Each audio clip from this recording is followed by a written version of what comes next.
Next at 9, a Utah County business under fire, accused of not protecting their employees from COVID-19. Tonight, the CEO of that company and those who are suing them are telling their sides of the story in a Fox 13 exclusive. Plus, a country concert planned for the end of the month in Kaysville, continuing to stir up controversy when it may potentially get the green light. And see how the cities of Murray and Midvale are teaming up to help each other stay afloat as we continue to rebound. As we look at the weather, we're cranking up the heat, but there is a cool down. How far will temperatures drop? I'll let you know in the forecast. We begin with breaking news tonight. A teen is in the hospital and police are searching for a suspect after a shooting at a busy park this evening in West Valley City. Yeah, we've got a live look at that scene this evening here at Kings Point Park. West Valley City Police says two groups met at the park to fight. Someone got out of a car and fired shots, hitting an 18-year-old in the chest. Now, despite that suspect being on the run tonight, police say there is not a public threat. This was an isolated incident in the sense like these two, it just wasn't some random people shooting willfully at the park and at the kids. It was these two groups knew each other and it was between those two only. But there's always that chance that a stray bullet can go anywhere, right? So it's, it's unfortunate and it shouldn't happen. Police say there were a lot of witnesses because of how many people were out and about at the time. Now, the victim is in the hospital in critical condition.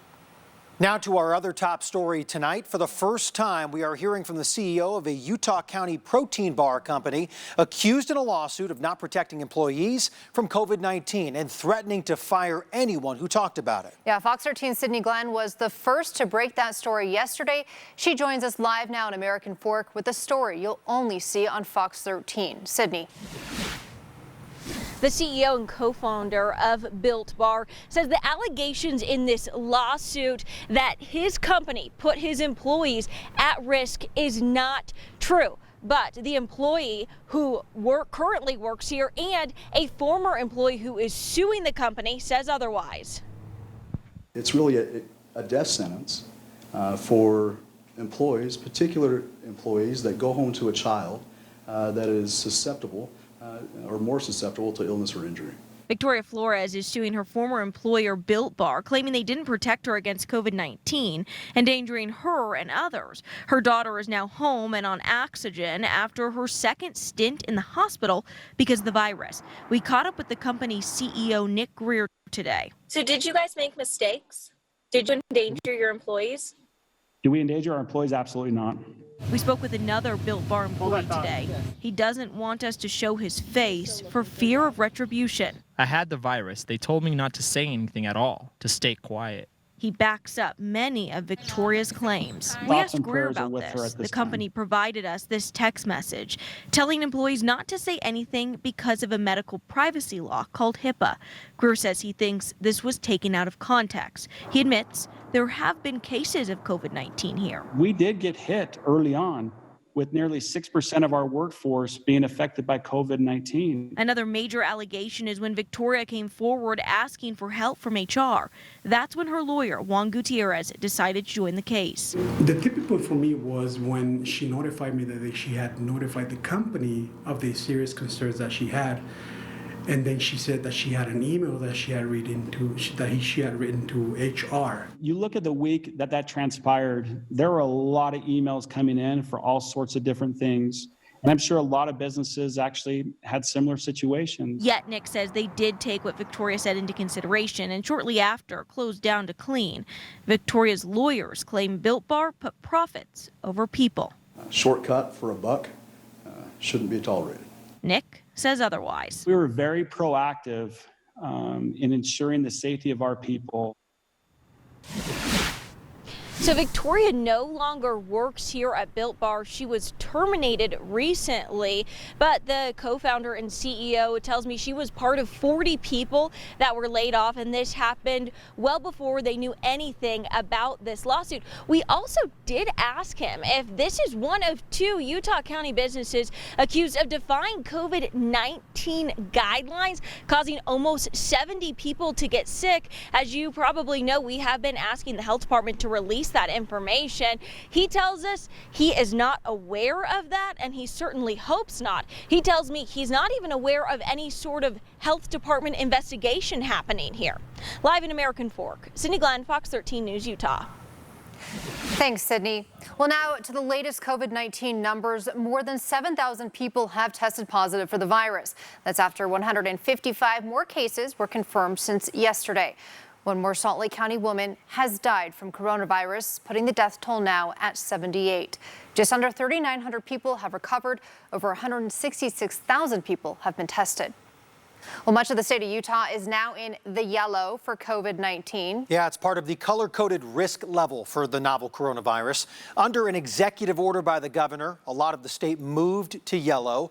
All businesses can reopen, but social distancing, face masks, and hygiene remain critical practices to stop the spread of the virus. Utah Department of Health today issued new guidelines for businesses and the public. We've posted them at fox13now.com. Under the governor's executive order, Magna has been added to the list of communities still remaining in orange. Utah Department of Health has said some communities still remain at higher risk levels for COVID-19 because of case counts and virus transmission rates. Grand, Summit, and Wasatch counties, along with Salt Lake City and West Valley City, also remain at the orange risk level. Kaysville police is shedding light on what will happen next with a live concert that's scheduled for the end of the month. The department says the Colin Ray concert slated for May 30th will be discussed and potentially receive permit approval in the next city council meeting this Thursday. Kaysville's Mayor Katie Witt says she already granted approval for the concert at Barnes Park. That would be in open defiance of the governor's restrictions on groups of more than 50 people. Now, the group that's putting on that concert also put on a protest against social distancing at the state capitol with people of belief and spirituality. Those who gathered at the protest ranged from members of the Church of Jesus Christ of Latter-day Saints to atheists. Their goal? To take a stand against the government shutdown of churches and houses of worship. The government cannot use certain words and threaten in certain ways. And I understand that we have this health thing going on with COVID, but our First Amendment rights, they cannot be trampled upon. Utah Business Revival was originally started to protest against the government shutdown of businesses and to help small businesses that are struggling during the pandemic. As Utah starts to reopen, many businesses face a long road to recovery. Fox 13's John Franke has a look at how the cities of Midvale and Murray are teaming up to revive their economies. This is a critical time for small businesses. Doors are reopening, and a task force comprised of leaders from both Murray and Midvale want to make sure it's all done properly. It's important, I think, to recognize that there's a clock ticking. It's a race against the clock. The business can't stay open without business forever, and once they close down, it becomes much more difficult to start up. As most of Utah moves from orange to yellow on the coronavirus risk chart and businesses reopen, many are faced with a new challenge: bringing customers back. There's also a genuine lack of consumer confidence in their safety and health when they go out, and consumers are, whether they're legally permitted to or not, are not feeling the same way about going out to a restaurant, going out and buying clothes, and going golfing. That's one reason behind the creation of the Murray Area Economic Recovery Task Force. Joseph Silversweig leads the 12-member group. We're educating small businesses. The task force is offering guidance to any area business trying to rebound after 2 months of dried up sales. An average business has about 27 days of cash on hand. Lockdown was longer than 27 days. To get that cash flow back, the task force knows safety is the priority. Your number one job right now as a marketer, as a person selling your business, is not selling how great your product is, not selling how cheap your product is. It's selling how safe it is to go to your business. The task force wants to help ensure businesses meet safety standards and requirements. So this will be the one and only time they face this kind of reopening. We have to make sure that we're getting businesses back to work in a measured, safe, intelligent way, because the last thing that we need, and the worst case scenario, is we do all of this and we get back up to speed and everything spikes up again and we have to shut down. The cities are partnering here because success on Main Street brings in tax revenue, and that really benefits everybody. You can find the task force contact info on our website. In Murray, John Franke, Fox 13 News, Utah. Well, just a gorgeous day across the state, whether you were in northern Utah or southern Utah. Temperatures were comfortable, right around average, but Breck, will they stay there as we move our way into the Memorial Day weekend next week? Well, we're going to be talking about that throughout the newscast, but it is good to be average, at least where temperatures right now for our average highs in the low to mid 70s, just right in that sweet range. Just want to show you, though, a view from our Old Mill camera. This is Cottonwood Heights looking across the Salt Lake Valley with a few clouds in place. Yeah, we had some clouds throughout the afternoon, but providing for a beautiful sunset with a lot of colors. Now, of course, diminishing as we move throughout the evening. But let's take a look at the official highs across the state today, where we topped off at 72 degrees in Salt Lake City. So again, right where we should be for this time of year. Only in the 60s in Provo. Looks like we got up into the low to mid 70s from Vernal through Price, cracking into the 80s in Moab, and getting up into the 90s in St. George. Yeah, average temperatures in the Dix area at this time can be quite toasty. Now, right now, we're still hanging on to the 60s for most locations along the Wasatch Front. Currently, we're at 59 degrees in Logan, mid-70s in Green River, mid-60s in Cedar City, still finding mid-80s in St. George's. We have a few clouds around both northern, central, into eastern Utah. From radar, you're seeing a little light green. This is not really much precipitation actually hitting the ground just south of Moab. It's still fairly dry out there, but we're going to be hanging on to the clouds here, at least as we head into the evening, and then briefly in the overnight hours, but things beginning to taper off in that we're going to be pushing away these clouds, allowing for some clear conditions, especially as we start off your Sunday. So for tonight, with the clouds at least initially in place, temperatures not getting too cool. We're going to be finding overnight lows dipping down into the upper 50s, so we're going to keep it fairly mild. But we got the sunny start for your Sunday, but it's going to be a warm one, and we've got some winds to go along with it. But are they the winds ahead of our next storm? We'll talk about that potential storm coming up in just a few minutes. Thanks, Breck. The Iron County Sheriff's Office is renewing the search this weekend for an endangered woman missing for months. Deputies are looking for this woman you see here, Carol Stratton. She's 71 years old, nonverbal, and has dementia. She was last seen near 37th West, 40th North in Cedar City on October 27th. She's believed to be in the Three Peak area. Deputies and search rescue volunteers are using ATVs, UTVs, vehicles, and horses to try to find her. Utah State Park officials are looking for someone who vandalized rock art near Gunlock State Park. This boulder contains Native American rock art. The accused vandal or vandals dug it up, then rolled it into the water. If you have any information relating to this incident, please contact the State Historic Preservation Office. Well, still to come, honoring our veterans. We'll show you how one group known for their patriotism paid tribute to those who protected our freedom today on Armed Forces Day. And some movie theaters are back open in the state of Utah. We'll tell you how you can support local in a big way in tonight's We're Open Utah. Live from Fox 13 Studios, this is Fox 13 News at 9. Today is Armed Forces Day. The local group Follow the Flag gathered at the George E. Whalen Veterans Home in Ogden today. They wanted to honor veterans living in the home for Armed Forces Day by planting American flags all around the home. The veterans living there have had limited contact with people outside the home during the pandemic. Follow the Flag says this was a good way to remind those veterans the community is thinking about them. And we just wanted to let them know that we truly appreciate them every day, and it seemed fitting with Armed Forces Day. If you would like to show your appreciation to these veterans, Follow the Flag says a positive and safe way is to send them a letter.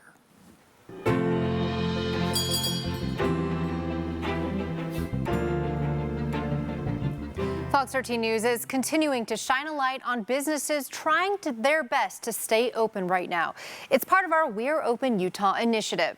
Well, starting this weekend, Megaplex is now accepting reservations for private family movie parties at select locations.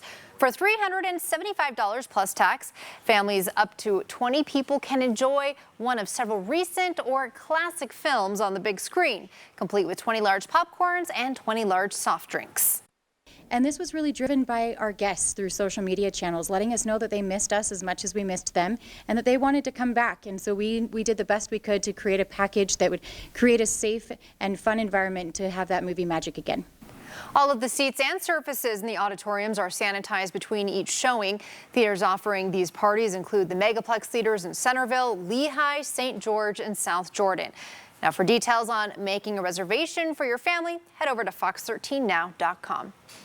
And to see which businesses are operating through the pandemic and learn more about how they're adjusting, just click on the We're Open Utah tab at the top of our website. And if you own a business that's open right now, we want to hear from you. Share your story with us by filling out the form on our We're Open Utah page. Well, we've seen so many awesome photos on social media just today alone of people from northern Utah heading to the desert, getting out, checking out the arches, maybe going for a hike, off-roading. Any concern if you're headed to the desert, Breck? Well, there was no concern today. We had just a few clouds around, but the temperatures were comfortable, winds were light, and we didn't have any precipitation really to speak of, just a few little drops in central Utah.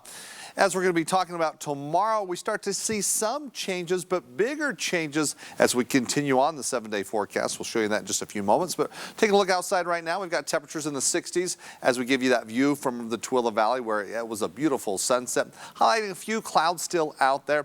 And speaking of clouds, upper level moisture in place. And as we look tomorrow, we just, of course, during this time of year, and then in addition, many people, of course, trying to get out. Flash flood potential tomorrow is just not a concern. Even though we'll see initially some clouds in place, really we're going to be peeling these clouds away. Looks to be dry, sunny, but things will be changing. And it's been a dry year and really a dry month so far. So we give you an update on your watering guide coming in from conservewater.utah.gov about how many times you should be watering your lawn for the upcoming week. You can see most of the state for the Wasatch Front, central eastern Utah, it's twice. Washington County, it's 3 times. The recommendation for Cache County, though, is that you don't need to water. Rich Summit counties, it looks like just once. Now, Mother Nature trying to help us out in that we need some help to water those lawns, and we really need it for our water supply. Yeah, things are looking fairly decent at the reservoirs, but again, not a good start here for the spring where it has been dry. And we're looking at a storm to at least potentially for northern and central Utah to bring some rain. But ahead of that storm, winds will be picking up. That's from the National Weather Service, at least for tomorrow through Monday evening. Red flag warning in place because of the winds and low humidities as we look through southwestern, south central Utah. That'll remain in effect, but we're going to see winds across most of the state, but particularly strong on the west side. Let's take a look at our future wind cast as I've got the clock here tonight. Let's roll through tonight in the morning. Not a big concern until the afternoon. We start to see some winds anywhere between 20 to 35 miles per hour, and it's mainly the western desert, and of course those areas where we do have the red flag warning in place. It calms down fairly good tomorrow night. And then Monday, it gets even stronger as we look from Tooele, Juab County, further south, heading over towards Milford, as will be that focus with some breezes even for the Wasatch Front, all due to a storm on its way. So we're going to see some changes. They're kind of slow changes, but we see that impact from that storm, especially with the winds initially tomorrow through Monday. Now, clouds again in place right now, but these clouds will be pushing away. And now we'll see some sunshine tomorrow, mixed with a few clouds across northern Utah, but with high pressure now pushing in. We start turning to the southwest flow and allowing the storm to slowly make its move towards the state. It gets here Tuesday, kind of midday, and then bringing a possibility of some rain showers and colder temperatures throughout the state, but the best chance of rain will be for central and northern Utah. But again, we're talking Tuesday through Wednesday. Tonight, tomorrow, not seeing the rain. Really not seeing the winds until tomorrow afternoon. As you can see, fairly mild temperatures in the overnight hours. We'll call partly cloudy skies across the north, mostly clear across the south. Highs quite a bit warmer. Again, we were in the upper 60s to low 70s today. We're near 90 degrees tomorrow in Salt Lake City, upper 80s in Provo. It looks like low to mid 80s through central Utah and low 90s in St. George. Now for the Dixie area, we have the winds, we have 90s, then 70s, and then it looks like 80s Thursday and Friday. But again, no threat of any showers here for the next 7 days. Northern Utah, we get hit with the rain Tuesday and Wednesday. Ahead of that, it's 80s, then cooler down into the 60s, clearing out nicely, at least to start off your Memorial Day weekend. We'll kind of keep up to date for the whole weekend, but right now it doesn't look to be too bad. But get ready for the heat and get ready for the winds tomorrow. Thanks, Breck. Well, still ahead tonight, a family separated by the COVID-19 pandemic finally reunited. They explain how an adoption got them trapped outside the country. And are you using your time working from home responsibly? Well, here are the lengths some companies are going to make sure that's happening.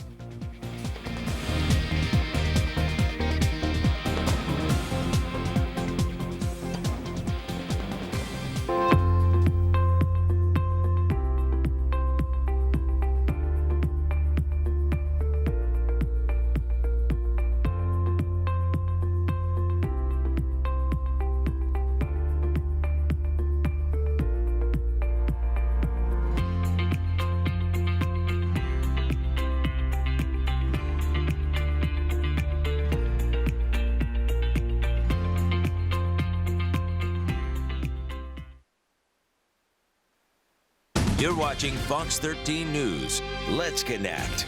An update on a story we brought you last month. The Utah family separated by 9,000 miles because of COVID-19 after adopting 2 boys from Africa have now reunited. Yeah, Fox 13's Spencer Joseph met them last night as they landed back in Utah. It's a story you'll only see here. Airports are usually the site of homecomings, but there are a few that are 5 years in the making. You know, we never ever could have imagined that it was going to take 5 years to do this. It was absolutely worth it. But that's the story of a Utah family that set out to adopt 2 boys from Tanzania.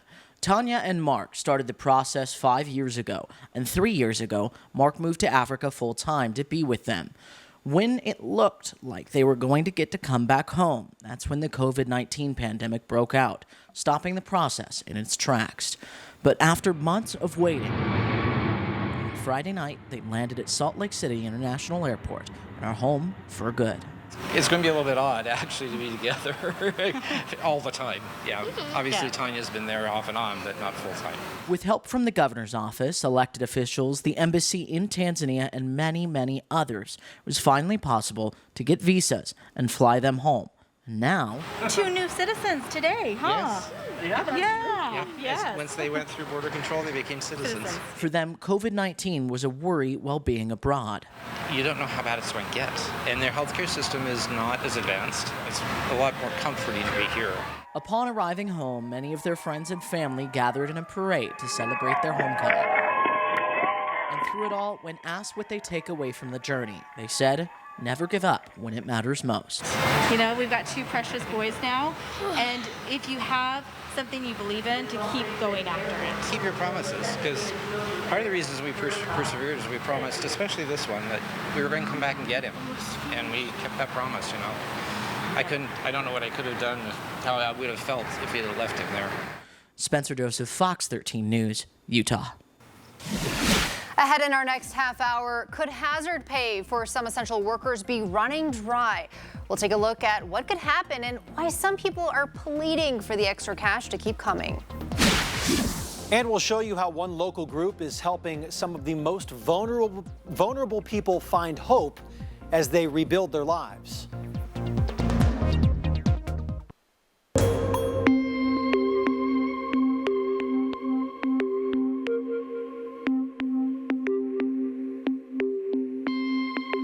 As we start to loosen restrictions here in Utah this weekend, other states are gearing up for a Memorial Day weekend with restrictions in full effect. Some hard-hit areas used today as a test drive to see how cautious people might be at the beaches and parks during the upcoming holiday and the summer ahead. From coast to coast, crowds were out at waterfronts and beaches, with face coverings often being required. We want to be able to assess the impact of our steps, be able to get our enforcement right, tweak it where we have to. For the first time in 20 years, AAA did not issue a Memorial Day travel forecast, expecting coronavirus restrictions to push volume to a record low. As the country reopens more and more of local economies, Kroger grocery stores and other essential businesses are winding down hazard pay for their workers. But some employees' unions say it's too soon to stop giving bonus funds to these frontline workers. Kroger, which includes Smith's stores, is now reportedly providing a one-time thank you bonus to employees, with full-time workers getting $400 and $200 for part-time, to be paid out in 2 installments on May 30th and June 18th. On Friday, the House passed a $3 trillion aid package, which would provide hazard pay for essential workers. But that faces opposition in the Senate and by the president. Another person involved in President Trump's impeachment trial is now out of a job. The president has fired State Department Inspector General Steve Linick.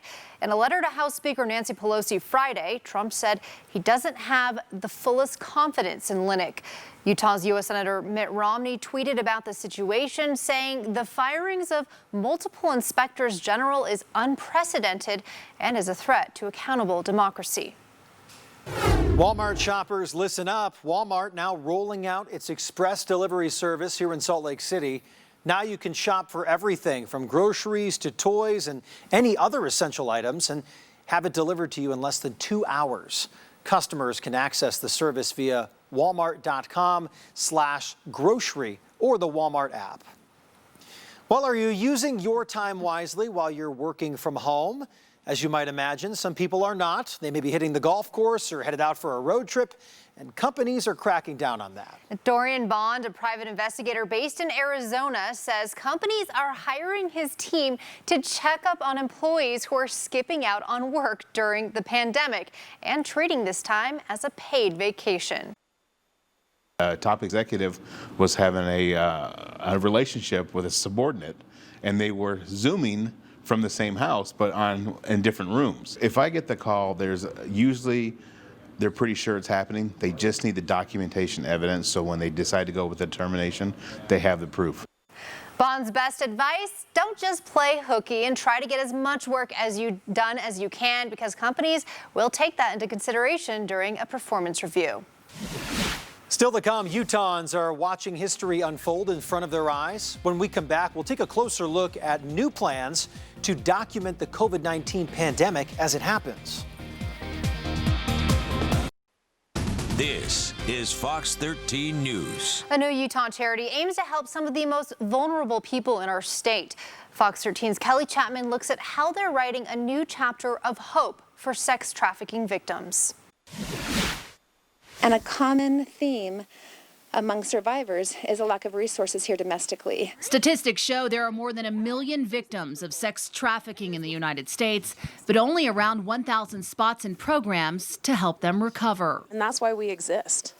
Dahlia's Hope exists to fill that need. Dahlia's Hope is a new facility here in Utah aimed at helping adult survivors create a new life and move beyond the trauma. And we help them move forward and turn their back completely on that life and see that there is hope for them. They use a series of different therapies, some that are unique to the new program. We know that these are proven therapies to work, and so a lot of our programs are created around those therapy modalities. It's amazing to watch people that haven't had the opportunity to be around things like this, to be around it and to see an automatic connection starts to take place. Dahlia's Hope will work with local hospitals, police departments, urgent care clinics, shelters, and first responders to meet the needs of sex trafficking survivors. Dahlia's Hope exists to help them become what they would really want to become. The thought that they can see hope in their life, that they can actually see that they can make a difference in their own life,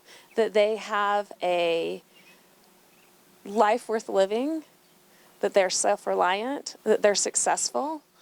Those are the benefits of being a part of this organization.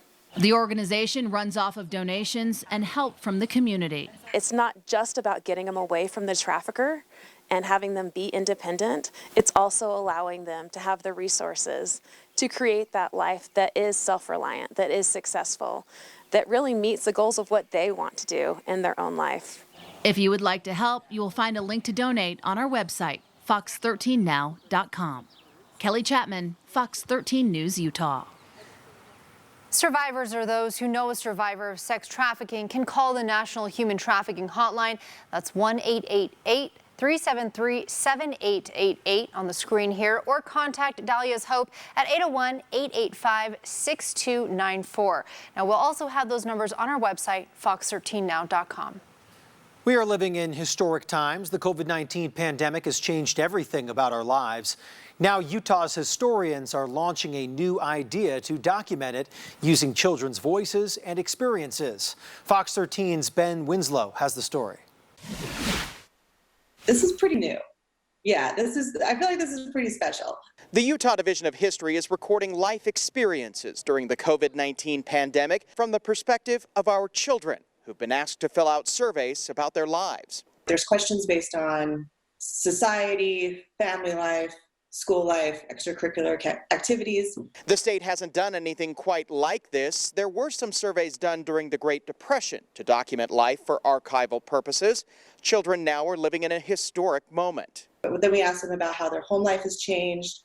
Some students talk about how they've been able to spend more time with their family, and it's great. And then there are other students that talk about how their family, their parents still work full-time jobs outside the house, and then they're trying to manage school life by themselves at home. Reflecting these modern times, submissions include face mask photos and memes, but they also write about their concerns. They worry about so many people being out of work, people getting sick. The submissions collected from students all over the state will go into the state historical archives. You know, like right now we're comparing things to the 1918 pandemic, and then eventually this pandemic is going to get compared to that as well. So it'll start informing other patterns in history. The Utah Division of History is collecting the children's historic accounts through school districts as well as online. We've got more information at fox13now.com. On the Hill, Ben Winslow, Fox 13 News, Utah. Still ahead, could you end up having to repay some of the stimulus money sent to you by the government? What one expert is saying. And later in sports, highlights from home are always good. Plus, RSL's new goalkeeper talks the potential return of soccer. All as the Claret and Cobalt are easing their way back into some normalcy. Back in a bit.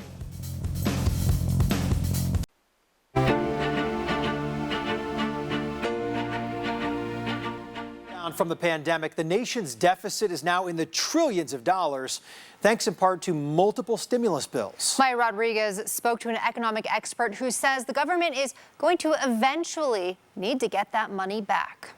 Unemployment in the U.S. now reaches well above 30 million people, historic levels and desperation. We haven't gotten a paycheck in 6 weeks. We haven't got unemployment. What are we supposed to do? Because of that, it's hard for many to think beyond this week, let alone this year. Some are, though. We need to have a longer-term plan. Jim Angel is a professor of finance at Georgetown University. He says plans like the Paycheck Protection Program for small businesses and the $1,200 stimulus checks many workers got may seem like free money to those getting the help, but it's not. This is an election year. And with a closely fought battle coming our way, it's no surprise that the politicians are saying, let's give everybody free money. The question is, who's going to pay for this? He has an answer, but you may not like it. You know, when the government gives you money, it's nothing more than a temporary loan. Don't let anybody kid you. You know, what the government gives you with one hand, they take with the other. Congress is now looking at a potential fifth coronavirus-related stimulus package. The latest one from the House would be worth around $3 trillion, much larger than the previous bills, like the $2 trillion CARES Act. Eventually, all that stimulus money will need to be made up somewhere down the line. That could come in the form of deep spending cuts on federal programs, like food stamps or Medicaid, and the potential for raising taxes in the coming years. Yeah, we're all going to pay for all the money that's being spent right now. It's just a question of who, what, when, where, and how. Questions temporarily on hold amid today's widespread financial pain. In Washington, I'm Maya Rodriguez reporting. Don't forget, you can find more resources to help you rebound from the pandemic at fox13now.com. Just click on the Rebound Utah tab at the top of the page. In your entertainment headlines, the newest version of Scooby-Doo is now available to rent or own on your favorite streaming platform. Steve Oldfield catches up with two of its biggest fans who happen to be lending their voices to the movie. Right, Scoop? The new animated version of Scooby-Doo's taking a page from some other franchises and giving us an origin story of sorts. Anybody home? I'm very excited because this is how Scooby-Doo and Shaggy get to meet the other three and how the gang is formed. Because I always wondered, well, how did they meet? And now we're going to find out how they did meet. Here you go, Shaggy. Former American Idol judge Simon Cowell admits he couldn't be more thrilled to be a voice talent. What's it being like being part of this new Scooby-Doo movie? A life ambition, if I'm being honest with you. I've watched Scooby-Doo when I was a kid. I'm now watching it again with Eric, who also loves it. So when we got the call to say, would you like to be in the Scooby-Doo movie, I think it was the quickest yes I've ever said. Ditto for Tracy Morgan. To be a part of it now, it's like being in The Simpsons, you in the books. So I could literally say, I could tell my great-great-great-grandkids, I played Captain Caveman in the Scooby-Doo movie, and nobody could take that from me. There's no such thing as ghosts. And producers even gave their kids small roles, too. It just brings me back to 3rd grade, 4th grade. You know, that was a part of my life, Scooby-Doo. So, of course, I wanted to be a part of that. Grow up, Fred. Big fans will think it's pretty fun, and so will most kids. Huh. But I can't say Scoob the movie is going to become a classic like the original TV cartoon. His name's Scooby. Steve Oldfield, Fox 13 News, Utah. So, Breck, it sounds like it's going to be dry this weekend, but maybe not dry coming up. Maybe a little bit of rain that we need. Yeah, we desperately need the rain. Yeah, it's been a dry May so far. And there is a chance with a storm that's going to be approaching and pushing through. It's not going to have a statewide impact as far as precipitation is concerned. But ahead of that storm, the impact will be winds across the state. Now, today, temperatures right where we should be for this time of year. Comfortable 72 degrees. That was the high in Salt Lake City, right as you can see on average. Record set back in 1923 at 93 degrees. We're not going to see record-breaking temperatures tomorrow, but we're going to quickly climb and be close to the 90s along the Wasatch Front. Currently, though, we're in the 60s, mostly cloudy skies. Those clouds will be pushing away as we'll wake up tomorrow morning with some sunshine. And then it looks like increasing clouds throughout the afternoon. But we talk about the winds. Currently, not a concern. It really doesn't get going until tomorrow afternoon. It's going to be breezy with some red flag warnings in place across southwestern Utah. And we're talking winds upwards of 25, 30 miles per hour, potentially some wind gusts, maybe stronger than that. But the biggest impact will be across western, southwestern Utah. But it gets breezy even across the north. And it's the warm and the winds before the storm.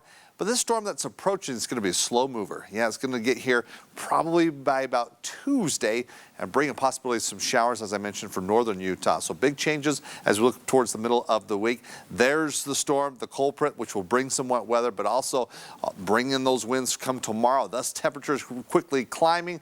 We'll have some clouds and some winds, so it will feel warm, but maybe not as warm because the winds will be fairly strong.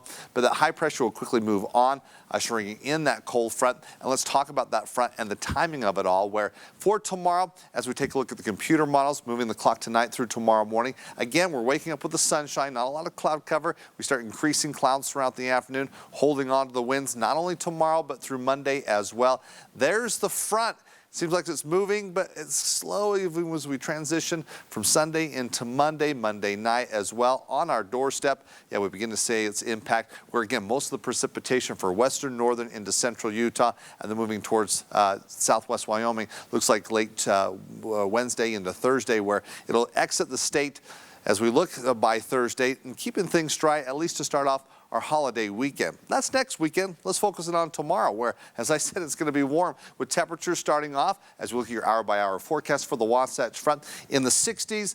80s close to the noon hour, upper 80s late afternoon. Again, we'll have to contend with some winds, a few clouds, but no threat of any precipitation for tomorrow. Highs well above normal, marking the warmest, or I should say the hottest day of the year for these temperatures come tomorrow. So again, we'll be close to 90 degrees in Salt Lake City.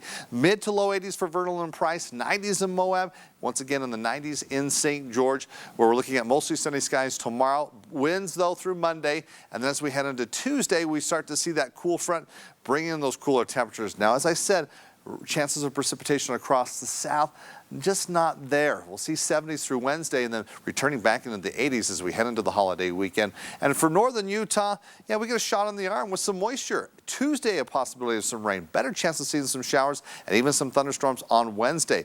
We go near 90 degrees tomorrow, 80s on Monday, but we've got the winds, clouds, and that chance of showers, dropping temperatures in the 70s. Down into the 60s. Heading into Thursday, though, the showers and the rain moving away, lining things up for your holiday weekend as temperatures go back into the 70s. A little cooler on Saturday, but as you can see, kind of a roller coaster ride. But yes, we get a chance of some rain, and for northern Utah, we desperately need it. And hopefully we get a couple of days of it on Tuesday and Wednesday.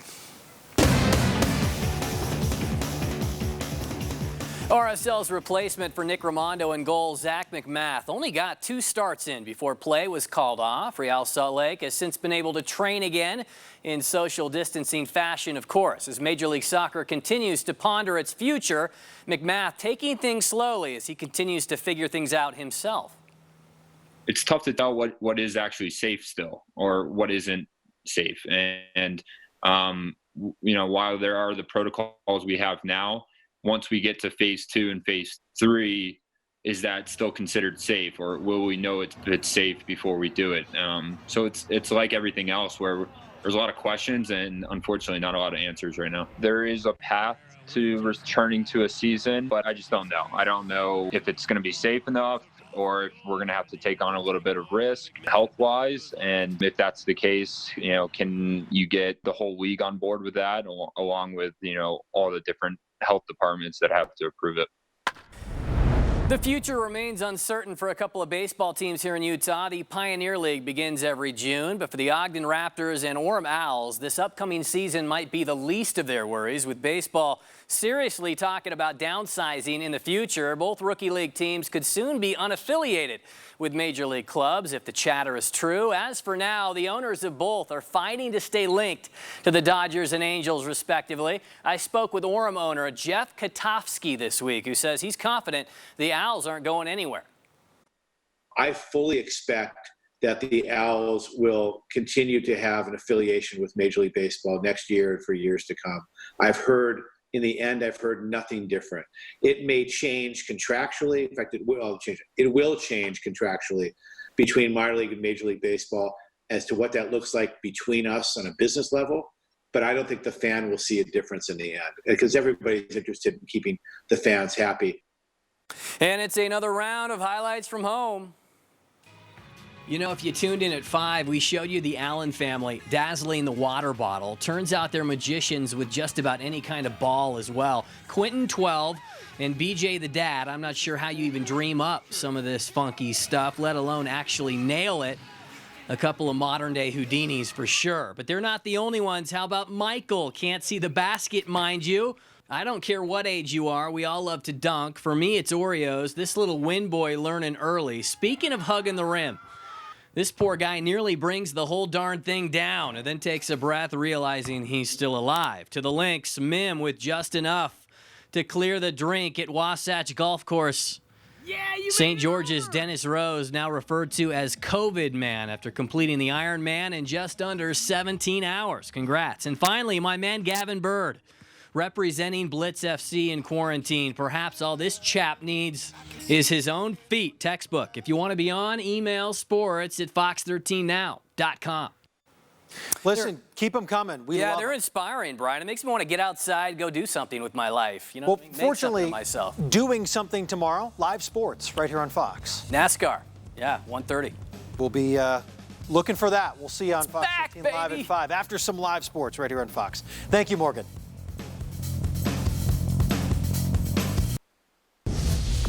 Finally on Fox 13, the restaurant known worldwide for its pancakes is launching a new cereal. IHOP's new cereal is going to be called Pan Flakes. IHOP describes the pancake-shaped bits and bites as syrupy, crunchy, pancakey. These will most likely only be available for a limited time. And you don't have to cook them. They look good. We're trying. Well, thanks for watching Fox 13 News at 9. Quickcast is coming up next.